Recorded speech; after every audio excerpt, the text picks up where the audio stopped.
Hello and welcome to highlights of stage 4 of the 2025 Giro D'Italia women. Start began in Castello Ticino this morning, ahead of a 142-kilometre stage.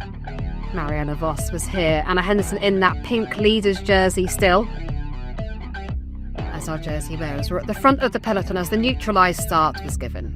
A 14-kilometre neutralised start today, before our race would cover 142 kilometres in total, with more than 2,700 metres of climbing, 4 categorised climbs. First up was a third category climb.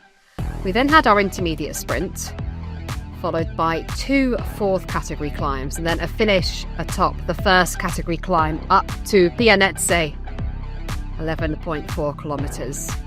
Averaging 7.2% for our finale, but a brutal day out there for the peloton. At 53k to go, we had a breakaway of 4 riders: Gasparini for UAE Team AGQ, Virgilia for FDJ Suez, Lorena Wiebes for SD Works Pro Time, and Lieke Nooyen for Team Visma Leasebike were the 4 riders who were away from the peloton. More than 3.5 minutes at this point. We came up to the intermediate sprint. It was Lorena Wiebes who comfortably took the win there, not really contested by the breakaway.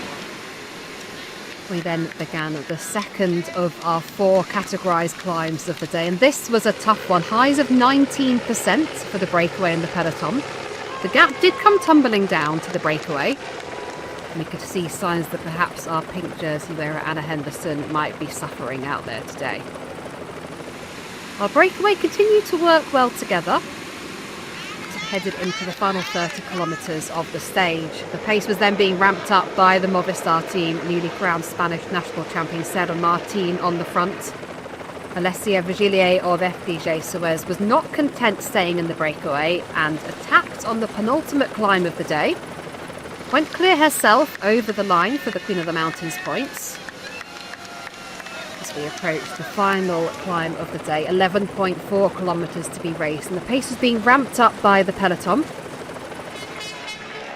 As we were on the lower slopes of the climb, Lorena Wiebes looking around to see where her teammates were, Anna van der Breggen of SD Works Pro Time, but it was Lotte Kopecky, the world road race champion, who was distanced on the early slopes.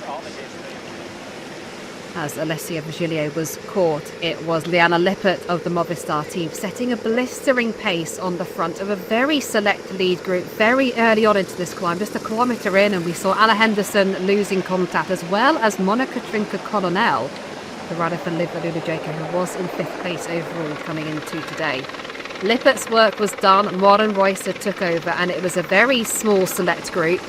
Sarah Gigante just easing her way up to the wheel of the rider who was in the pink jersey early on after the first stage of this race. Just 5 riders remained. We still had more than 8 kilometres to go, but the pace did come off and riders were able to rejoin this very select front group. More riders from AG Insurance Soudal were able to get here: Lord de Schepper and Ursula Ziegart. Last year's winner Elisa Longo-Borghini safely in this group. Anna van der Breggen got her way up here though, headed up this group as we approached 3k to go.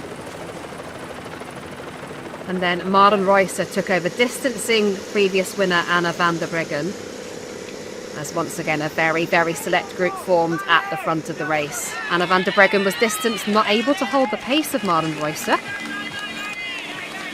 But as we were inside the final 2k, it was Sarah Gigante, the former Australian national road race champion, who attacked Maren Reusser. Reusser looking round, no one else able to hold the pace of Sarah Gigante.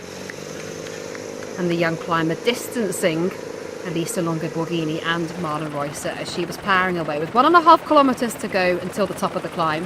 Antonia Niedermayer still able to just about hold on to Longo-Borghini and Reusser. Inside the final kilometre, it was Longo-Borghini, last year's champion, trying to chase down Sarah Gigante, but she had more than 20 seconds into the final few hundred metres and plenty of time to celebrate for Sarah Gigante, taking her first win in a Grand Tour. Elisa Longo-Borghini first over the line out of herself, and Maren Reusser taking second place. Delight for the AG Insurance Soudal team and the victory for Sarah Gigante.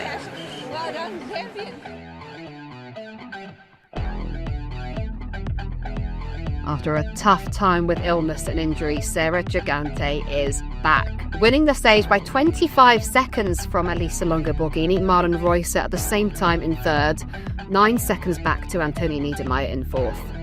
Stage win to Gigante. All smiles for the young Australian rider, and it was all change for the overall standings. Maren Reusser back into the pink, 16 seconds ahead of Elisa Longo Borghini, and Sarah Gigante now up to third place overall. All smiles for Maren Reusser on the podium in that pink jersey. So we take a look at tomorrow's stage from Murano. We move down to the outskirts of Venice, a very flat stage for the riders tomorrow. One intermediate sprint. We then have 2 laps of a finishing circuit with a very small kick in it for our finish line in Monselice. 120 kilometres, just over 200 metres of climbing for tomorrow's stage, stage 5.